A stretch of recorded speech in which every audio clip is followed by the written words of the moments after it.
Bismillahirrahmanirrahim. Assalamualaikum warahmatullahi wabarakatuh. Alhamdulillahirabbil alamin. Wa bihi nasta'inu ala umuri dunya waddin.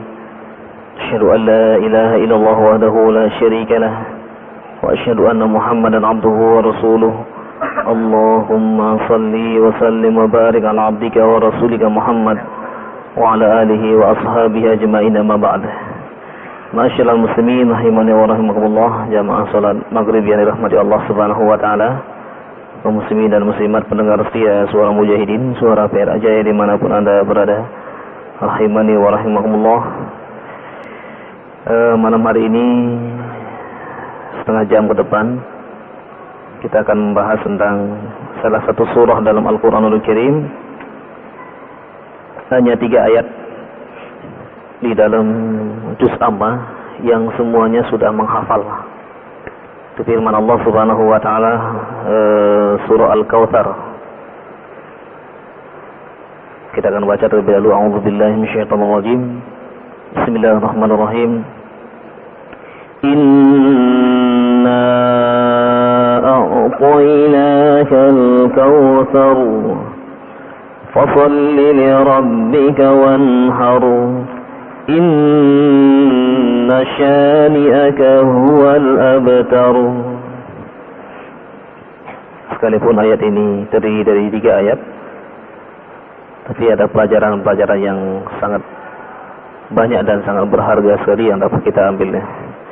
Yang pertama, bahwa surah Al-Kautsar ini termasuk golongan surah-surah Makkiyah.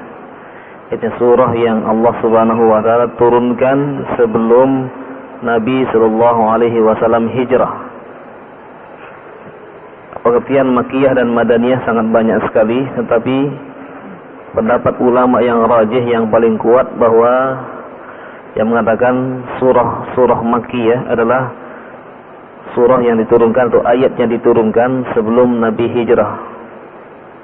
Adapun surah Madaniyah adalah setelah Nabi sallallahu alaihi wasallam hijrah, sekalipun turunnya bukan di Madinah.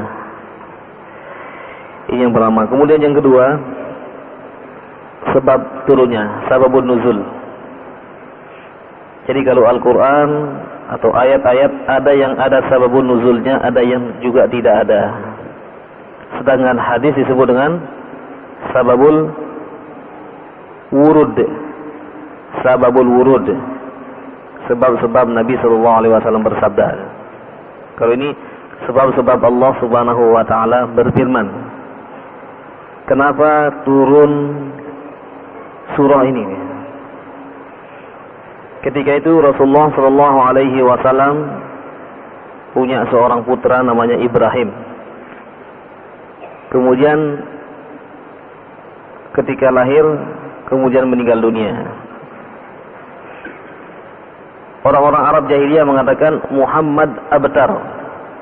Muhammad itu terputus. Artinya tidak memiliki keturunan.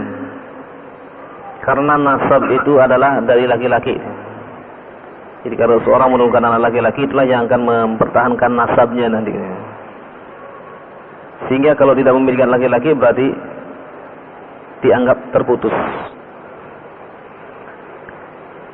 Kemudian Allah Subhanahu wa taala memberikan jawaban, inna syani'aka huwal abtar. Sesungguhnya orang-orang yang membencimu wahai Muhammad, dialah yang terputus. Allah tidak mengkaitkan ayat ini dengan meninggalnya putranya Rasulullah sallallahu alaihi wasallam. Tetapi sesungguhnya la ilah merupakan terputusnya. Di sini maksudnya terputus amal. Sesungguhnya orang-orang yang membencimu wahai Muhammad, itu orang-orang kafir, dialah yang terputus. Apanya terputus? Amalannya. Karena orang-orang yang tidak beriman, apapun amalannya, sebesar apapun amalannya, tidak akan pernah nyampe kepada Allah Subhanahu wa taala. Apakah ada dasar hukumnya? Kita lihat surah Ali Imran ayat 85. A'udzubillahi minasyaitonir rajim. Wa may yabtaghi ghairal islami dinan falan yuqbala minhu wa huwa fil akhirati minal khasirin. Ali Imran ayat 85. Wa may yabtaghi, siapa saja yang mencari ghairal islami dinan, itu selain Islam sebagai agamanya, falan, sungguh tidak akan pernah. Kata-kata lan dalam bahasa Arab itu maknanya ada dua. Ada lan yang maknanya tidak selama-lamanya, ada yang lan tidak selama di dunia ini. Ada yang lan selama-lamanya dan ada yang lan taf'al, sungguh kalian tidak akan melakukannya. Fa illam taf'alu wa lan taf'al. Di dalam surah Al-Baqarah Allah berfirman ketika orang-orang jahiliyah ini menentang Al-Quran. Allah mengatakan fa illam taf'alu, kalau kamu tidak mendatangkan Al-Quran atau ayat-ayat, walan taf'alu, sungguh kamu tidak akan pernah bisa menandingi Al-Quran itu. Bagaimanapun usaha kalian semuanya. Ini lan artinya lan ta'lid ta'bid ilal abad, selama-lamanya nggak bisa. Orang Al-Quran kan kalamullah, nggak mungkin bisa ditandingi. Kemudian ada lan yang maknanya adalah lil goyah. Di dalam surah Al-A'raf ayat 45, ayat 143 ya. Ketika Allah Subhanahu wa ta'ala mengatakan ayat 142, Rabbi arini anzur ilaik. Wahai Tuhan, kata Nabi Musa ketika dipanggil ke Bukit Tursina ya. Karena desakan dari kaumnya kan mengatakan wa idz qultum ya Musa lan nu'mina laka hatta narallaha jahrah, dalam surah Al-Baqarah. Wahai Musa, kami tidak akan pernah beriman kepada Tuhanmu sebelum kami melihat dengan mata kepala kami sendiri.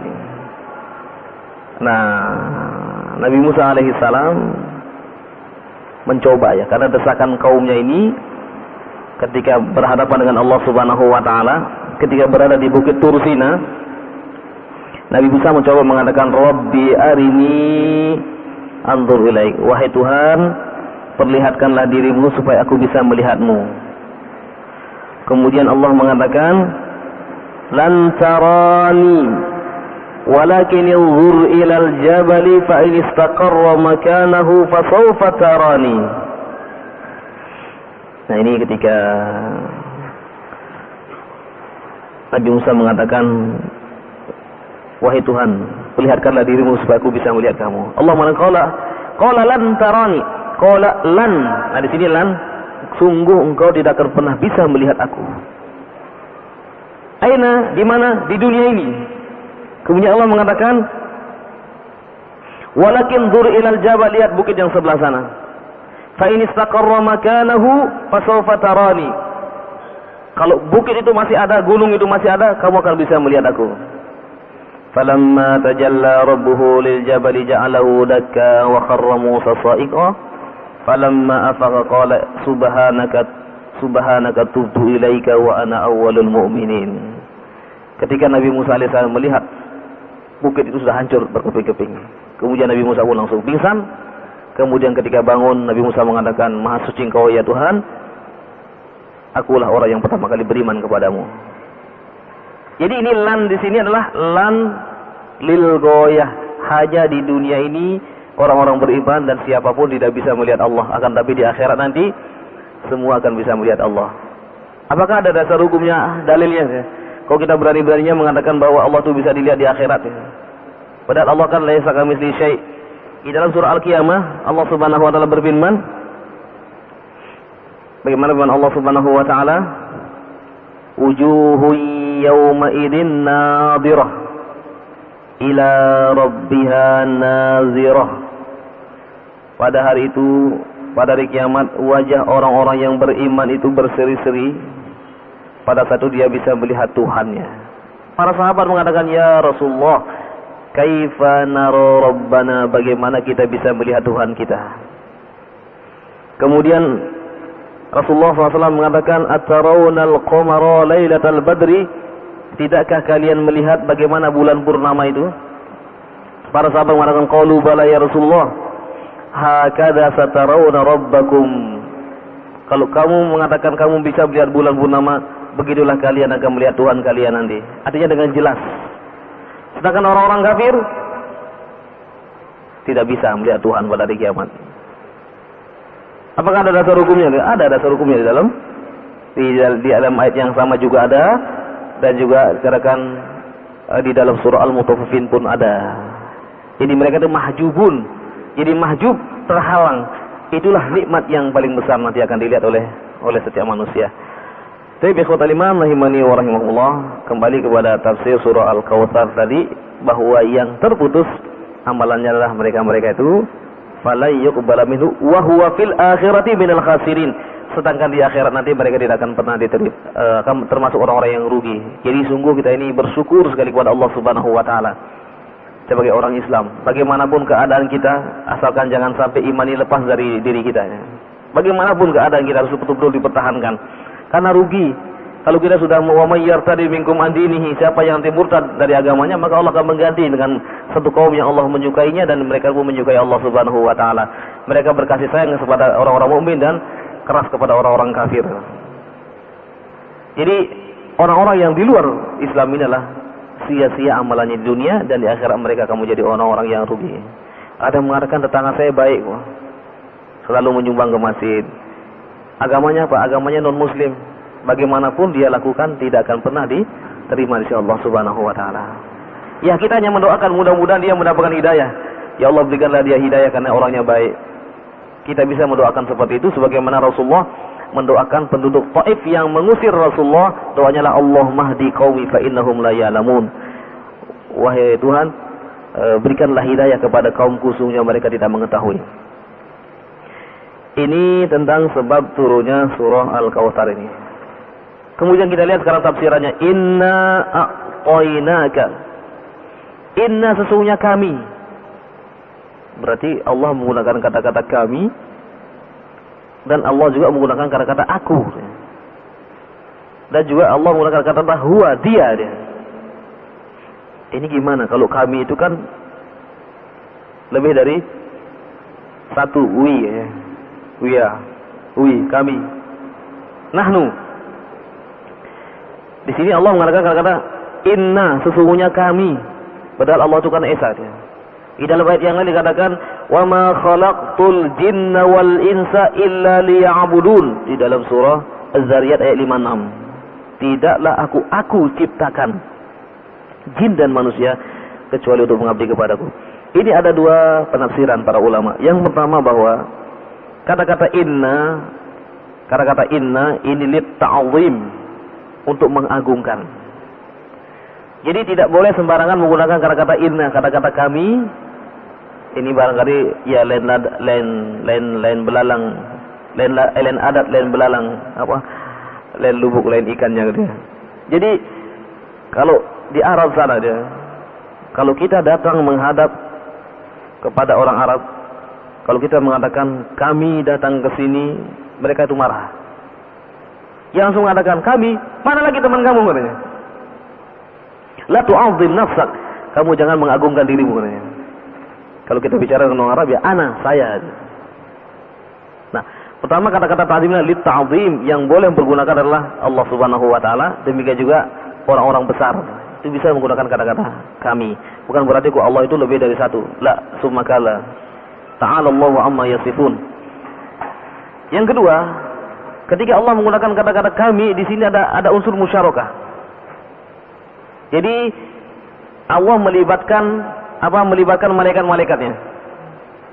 Contohnya misalnya ketika menggunakan kata-kata kami dalam surah Al-Hujurat ayat 13. A'udzubillahi minasyaitonir rajim. Ya ayyuhan nas inna khalaqnakum min dzakarin wa untha wa ja'alnakum syu'uban wa qabaila lita'arafu inna akramakum indallahi atqakum innallaha alimun khabir. Di situ Allah menggunakan sesungguhnya kami menciptakan kamu. Jadi menciptakan kamu di sini yang kedua adalah melalui proses. Tetapi kalau wa ma khalaqtul jinna wal insa, tidak aku ciptakan jin dan manusia, ini adalah manusia pertama. Jadi Nabi Adam alaihissalam langsung Allah sendiri yang menciptakannya. Tetapi kalau manusia-manusia yang berikutnya ini Allah menciptakan tapi melalui proses pernikahan. Ketika kita baca surah Al-Alaq surah yang paling pertama diturunkan oleh Allah Subhanahu wa taala dari 5 ayat, Iqra bismi rabbikal ladzi khalaq, khalaqal insana min 'alaq, Iqra wa rabbukal akram alladzi 'allama bil qalam 'allamal insana ma lam ya'lam. Di situ dikatakan khalaqal insana min 'alaq, yang menciptakan manusia dari segumpal darah. Nah, ayat ini sebenarnya sangat diplomatis sekali dia. Ayat ini merupakan uslubud dakwah. Jadi cara-cara berdakwah yang sangat efektif, yang sangat luar biasa, pendekatan yang sangat luar biasa dia. Nah, ayat inilah menceritakan bahwa manusia itu diciptakan dari segumpal darah. Ini adalah sangat sesuai sekali dengan keadaan saat itu orang-orang jahiliyah. Kalau seandainya ketika itu Allah mengatakan khalaqal insana min turab, yang menciptakan manusia dari tanah, mereka langsung mengingkarinya. Langsung mereka menolak jauh-jauh. Dan mereka akan mengatakan majnun. Kamu gila wahai Muhammad. Dan Rasulullah pun dikatakan majnun juga dia. Ini pendekatan yang sangat luar biasa. Karena yang selama ini mereka pahami bahwa manusia itu tidak akan pernah ada kecuali melalui proses pernikahan.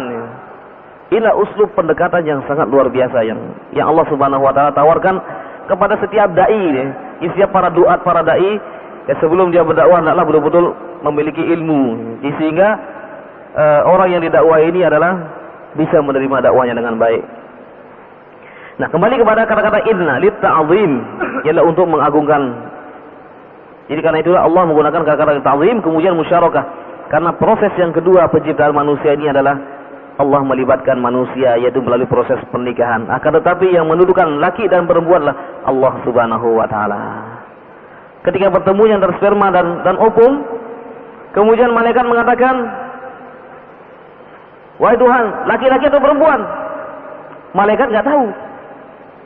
Kata Allah, "Itu urusanku. Urusan laki-laki dan perempuanlah urusanku." Sehingga manusia baru diketahui zaman sekarang ini di USG umur berapa bulan? 4 bulan. Kelaminnya sudah ketahui? Belum. Jadi 5, 6, 7 itu sudah bisa diprediksikan, oh ini laki-laki, ini perempuan, karena kecanggihan ala-ala zaman sekarang. Tetapi pada saat proses mustah bertemunya antara sperma laki-laki dan ovum, sel telur ini, tidak ada yang mengetahui, malaikat pun tidak mengetahui. Ketika itu Allah Subhanahu wa taala memberitakan, tuliskan ajalnya kapan, rezekinya, kemudian sengsara dan bahagianya dituliskan semua. Malaikat pun nggak tahu, hanya menuliskan saja. Kapan dia meninggal, bagaimana itu bukan urusan malaikat, itu urusan Allah Subhanahu wa taala. Karena itu setiap orang hendaklah jangan sampai mengatakan ini sudah takdir saya seperti ini. Saya kan sudah takdirkan seperti ini, seperti ini. Loh, kenapa Anda enggak berusaha? Innallaha la yughayyiru ma biqaumin hatta yughayyiru ma bi anfusihim. Allah tidak pernah merubah nasib satu kaum kecuali dia merubah kecuali mereka yang merubah diri mereka sendiri.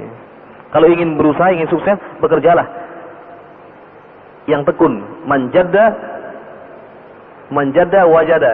Siapa yang sungguh-sungguh sukses, dapat dia. Nah, kalau hanya berpangku tangan aja nggak mungkin. Seorang yang disebutkan oleh di dalam sebuah riwayat, Umar bin Khattab menemukan seorang pemuda yang beribadah terus di masjid. Pagi-pagi beribadah. Umar bin Khattab masuk dan marah dia. "Ukhruj minal masjid, keluar kamu dari masjid ini. Fa inna as-samaa'a la tumtiru zahaban wa la fiddah." Langit tidak akan pernah menurunkan hujan dan menurunkan hujan emas dan perak. I'mal dunya ka'annaka ta'ishu abada wa amal akhiratika ka'annaka tamutu ghada. Beramallah untuk duniamu, berusahalah kamu, bekerja kamu untuk kehidupan duniamu seolah-olah kamu akan hidup selama-lamanya. Akan tetapi wa amal akhiratika, beramallah untuk akhiratmu.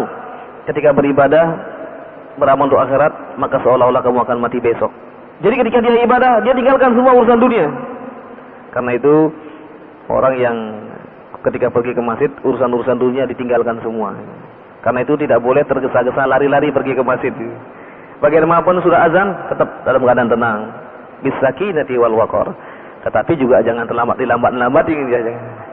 Saya mau terlambat aja lah. Tidak seperti itu. Ya sebagaimana biasa ya.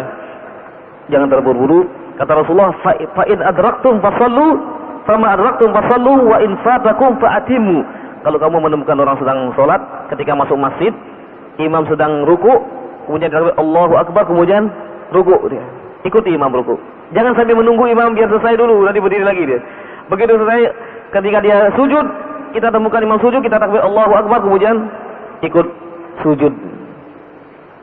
Sehingga betul-betul ketika kita masuk masjid, urusan dunia kita tinggalkan semua. Urusan dunia nanti. Karena itu ini perkataan Umar, kalau kamu beramal untuk dunia, bekerja, seolah-olah kamu akan hidup selama-lamanya. Jangan sampai ketika bekerja pikirannya mati aja gitu. Wah, besok kan saya mati. Nanti kalau ketika kita bekerja seperti itu, nggak semangat nanti. Urusan dunia kita nggak semangat mencari dunia. Lihat bagaimana Abu Bakar As-Siddiq, bagaimana Abdurrahman bin Auf menjadi seorang konglomerat yang sangat luar biasa. Utsman bin Affan ketika hijrah tidak membawa apapun, tetapi ketika dia pergi ke Madinah berhijrah dan berniaga, dia mampu mengimpakkan 1000 ekor unta. Abdurrahman bin Auf ketika pergi ke Madinah nggak punya apa-apa, kemudian dia berniaga bisnis, dia mampu mengimpakkan 300 ekor unta. Jadi ketika bekerja jangan sampai pikirannya mati, saya mati besok. Nanti ketika kita bekerja nggak punya semangat. Tetapi ketika beribadah, ketika sholat, anggap saja sholat itu sholat yang paling terakhir. Besok saya tidak akan pernah berjumpa lagi dengan Allah Subhanahu Wa Taala. Kata para ulama kita, salah satu untuk menjadikan sholat kita khusyuk adalah anggap saja sholat itulah sholat terakhir. Sebentar lagi malaikat akan mencabut nyawa kita.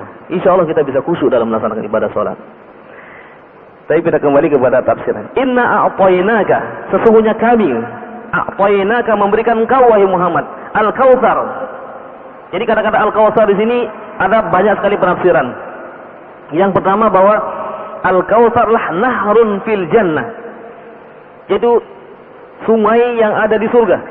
Ada yang mengatakan birkah, yaitu ada yang mengatakan telaga Kautsar, yang apabila nanti umat Nabi Muhammad minum di situ, sekali dia minum tidak akan pernah haus selama-lamanya. Yang kedua mengatakan bahwa al-Kautsari al-khairul katsir, yaitu kebaikan yang sangat banyak sekali. Kita perhatikan di sebelah kanan kita sampai kiri kita ada malaikat yang mencatat amalan kita. Ketika malaikat yang sebelah kiri menemukan orang itu berbuat maksiat, ditanya dulu, ditulis apa enggak ini? Kata malaikat yang kanan, jangan dulu, mungkin dia istighfar nanti, mohon ampun kepada Allah. Tetapi yang di kanan, ketika ada orang melakukan kebaikan, ditulis langsung, ditulis 10 kali lipat. Dan banyak sekali kebaikan-kebaikan yang diberikan oleh Allah kepada umat ini. Satu malam dia beribadah sama dengan lebih baik daripada 1000 bulan malam Lailatul Qadar. Puasa dia sebulan penuh di bulan Ramadan, kemudian diikuti dengan 6 hari di bulan Syawal, seolah-olah dia puasa sepanjang masa. Sangat banyak sekali kebaikan-kebaikan yang diberikan oleh Allah Subhanahu Wa Taala. Tapi kita akan lihat sekarang al-Kautsar nahrun di sini. Telaga yang disebutkan di situ bahwa nanti umat taridu ummati yaumal qiyamati ilal Kautsar. Jadi umatku nanti semuanya menuju ke Kautsar. Di antara mereka ada yang terhalang, sudah mau sampai nggak dapat, sudah hampir-hampir dia dapat memegang gelasnya, disebutkan aniyatuhu ka'adadin nujum, cawan-cawannya, mangkok-mangkoknya ini adalah seperti bintang di langit. Begitu banyak dia. Mana yang lebih banyak, bintang di langit apa ikan di laut? Apa? Hah? Bintang di langit? Enggak, kalau menurut Abu Nawas ikan di laut. Loh, Abu Nawas kan pernah ditanya, Abu Nawas, mana yang lebih banyak, bintang di langit apa ikan di laut? Abu Nawas bilang ikan di laut. Loh, kenapa? Setiap hari kan ikan di laut kan diambilin terus ya, nggak habis-habis katanya. Bintang di langit ya dari dulu ya segitu ya tetap jumlahnya segitu. Berarti ikan di laut lebih banyak katanya. Memang Abu Nawas ya, nggak tahu bener apa enggak itu ya. Jadi cawannya itu adalah sebanyak bintang di langit. Katanya ada dari umat Nabi Muhammad, begitu memegang tidak jadi, terhalang terus sampai dia tidak bisa minum. Disebutkan siapa saja yang minum di situ, maka nanti dia tidak akan pernah kehausan selama-lamanya. Kenapa mereka itu terhalang dia? Yang pertama, karena mereka di dunia ini adalah senantiasa menghalalkan khamr, suka minum minuman keras. Yang kedua adalah al-munafikun, orang-orang munafik. Yang ketiga al-fasikun, orang-orang fasik. Kemudian yang ketiga adalah alladzina takhadhu dinahum lahwan wa la'iban, yang mereka di dunia ini hanya mempermainkan agama. Hidupnya mempermainkan agama, tidak sungguh-sungguh dalam beragama, sebagaimana disebutkan di dalam surah Al-A'raf. Jadi di situ penduduk neraka minta air kepada penduduk surga, nggak dikasih. Innahuma harrama 'alal kafirin, Allah mengharamkan bagi kalian semua orang-orang kafir katanya. Jadi kalau orang-orang munafik di dunia ini berpura-pura hidupnya, nggak bisa dia sampai ke telaga itu gitu ya. Sudah mau sampai nggak dapat, begitu seterusnya, terhalangi terus. Nah, sedangkan nahar di situ adalah nahrun, sungai. Di surga itu ada berapa sungai? 4 ya. Apa? Sungai apa aja, Pak?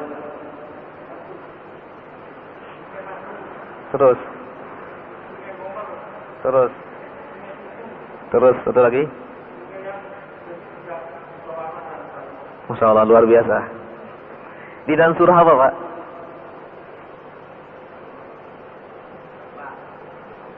Surahnya surah lupa gitu ya. Dalam surah Muhammad ayat 15. Dan surah Muhammad kita langsung lihat ayatnya. Bagaimana Allah Subhanahu wa taala menyediakan kepada umat ini kebaikan-kebaikan yang begitu sangat luar biasa ya. Disebutkan dalam surah Muhammad bahwa ada empat macam sungai ya. Bukan sungainya ada empat macam. Jadi 4 macam berarti banyak sekali. Yang namanya sungai Khomer ini berarti sangat banyak sekali. Demikian juga namanya sungai susu sangat banyak sekali dia. Iya. Ayat 15. Masalul jannati allati wa'idal muttaqun. Perumpamaan surga yang diberikan kepada orang yang bertakwa. Fiha, di dalamnya anharun, sungai-sungai min ma'in ghairi asin. Dari air yang sangat jernih sekali airnya. Yang tidak akan pernah dijumpai di dunia ini. Wa anharun min labanin lam yataghayyar ta'muh, dan dari sungai-sungai susu yang tidak pernah berubah rasanya. Wa anharun min khamri ladzatin lisyaribin, dan sungai-sungai dari khamr, minuman keras yang yang sangat lezat untuk diminum. Kalau di dunia ini kan kalau orang minum minuman keras langsung teler ya. Satu sloki sudah teler. Ada satu sloki minum sudah teler ya. Jadi di akhirat tidak. Kadang mengatakan bagaimana nanti kalau orang minum itu kan mabuk semua nanti. Tidak. Jadi Allah Subhanahu wa taala sudah menyediakan khusus kepada penduduk surga ini. Diminum sangat lezat sekali dia. Kemudian dikatakan lagi ayat yang selanjutnya adalah wa anharu min asalin musaffa, dan sungai-sungai dari madu yang murni. Madu yang murni. Mungkin di dunia ini pernah kita melihat madu, mungkin sekalipun madu itu asli ya. Jadi belum bisa menyamai madu yang ada di surga. Inilah sungai-sungai yang Allah Subhanahu wa taala sediakan bagi mereka-mereka yang bertakwa. Beriman tidak cukup, tapi harus betul-betul bertakwa kepada Allah Subhanahu wa taala. Ikhwatal iman rahimani wa rahimakumullah, inna a'tainakal kautsar, sesungguhnya kami a'tainaka memberikan kau ya Muhammad al-kautsar, kebaikan yang banyak, di antaranya lah kebaikan-kebaikan yang ada di dalam surga. Fasholli li rabbika wanhar, fasolli, maka salatlah. Salat di sini apabila itu adalah kata-kata perintah. Di dalam usul fikih dikatakan al-aslu fil amri al-wujub. Asal perintah adalah wajib. Berarti salat di sini salat wajib. Jadi salat 5 waktu. Fasolli, maka salatlah kamu, dirikanlah salat, tegakkanlah salat. Wanhar, dan berkorbanlah. Nah, berkorban di sini kalau diartikan bahwa salat itu adalah wajib, maka berkorban pun hukumnya wajib dia. Kemudian yang kedua, fasolli, apabila adalah salat yang dimaksud adalah salat Idul Adha adalah sunnah, maka wanhar, berkorbanlah itu juga adalah hukumnya sunnah dia. Jadi dasar hukum melaksanakan salat wajib ya ayat ini, demikian juga dasar hukum melaksanakan salat Idul Adha adalah ayat yang disebutkan di fasolli li rabbika wanhar, maka salatlah karena Tuhanmu, dan wanhar, dan menyembelihlah dia. Nah, kata-kata menyembelih di dalam bahasa Arab itu beda-beda. Nahrun, wanhar ini khusus untuk unta. Wazbah ini khusus untuk sapi dan lain-lainnya. Sebenarnya sama juga menyembelih. Itulah bahasa Arab sangat kaya sekali dia. Kemudian inna syani'aka huwal abtar. Inna syani'aka, sesungguhnya urusanmu wahai orang-orang yang membenci Muhammad, dialah yang terputus. Jadi hikmah yang dapat diambil yang pertama bahwa Allah Subhanahu wa taala memberikan keutamaan kepada umat ini, diberikan nikmat-nikmat yang begitu banyak. Kemudian yang kedua adalah Allah Subhanahu wa taala memerintahkan kepada kita untuk mendirikan salat, demikian juga untuk berkorban. Nah, berkorban di sini baik itu berkorban pada saat kita melaksanakan Idul Adha maupun berkorban dalam kehidupan ini. Banyak yang dapat kita bisa korbankan, baik itu korban harta yang kita miliki. Kalau sudah memiliki harta, kita korbankan waktu-waktu kita. Kemudian kita korbankan juga adalah harta dan jiwa kita, ilmu kita korbankan kepada orang lain. Tidak mungkin seseorang itu akan bisa hidup sukses tanpa dia melalui pengorbanan. At-tadhiyah. At-tadhiyah di sini syarat utama seseorang untuk mendapatkan sukses adalah senantiasa dia berkorban. Sebagaimana firman Allah di akhir surah Al-Ankabut,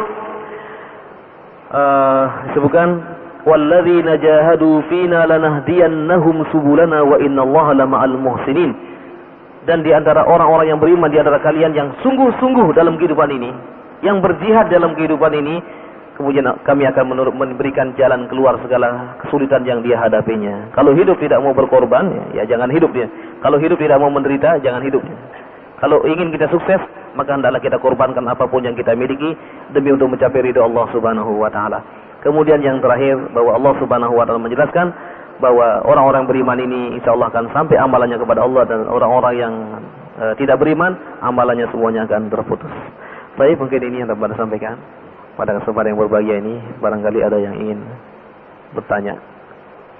Di waktunya mepet 5 menit. Ada pertanyaan? Waktunya sudah mepet. Baik, ilahuna sampai di sini. Insyaallah kita akan lanjutkan pada pertemuan berikutnya. Aqulu qouli hadza wa astaghfirullah li wa lakum wa ashkurukum ala husni istima'ikum. Subhanakallahumma wa bihamdika asyhadu an la ilaha illa anta astaghfiruka wa atubu ilaik. Wa sallallahu ala nabiyyina Muhammadin wa ala alihi wa sahbihi ajma'in. Wal 'afwu minkum. Assalamualaikum warahmatullahi wabarakatuh.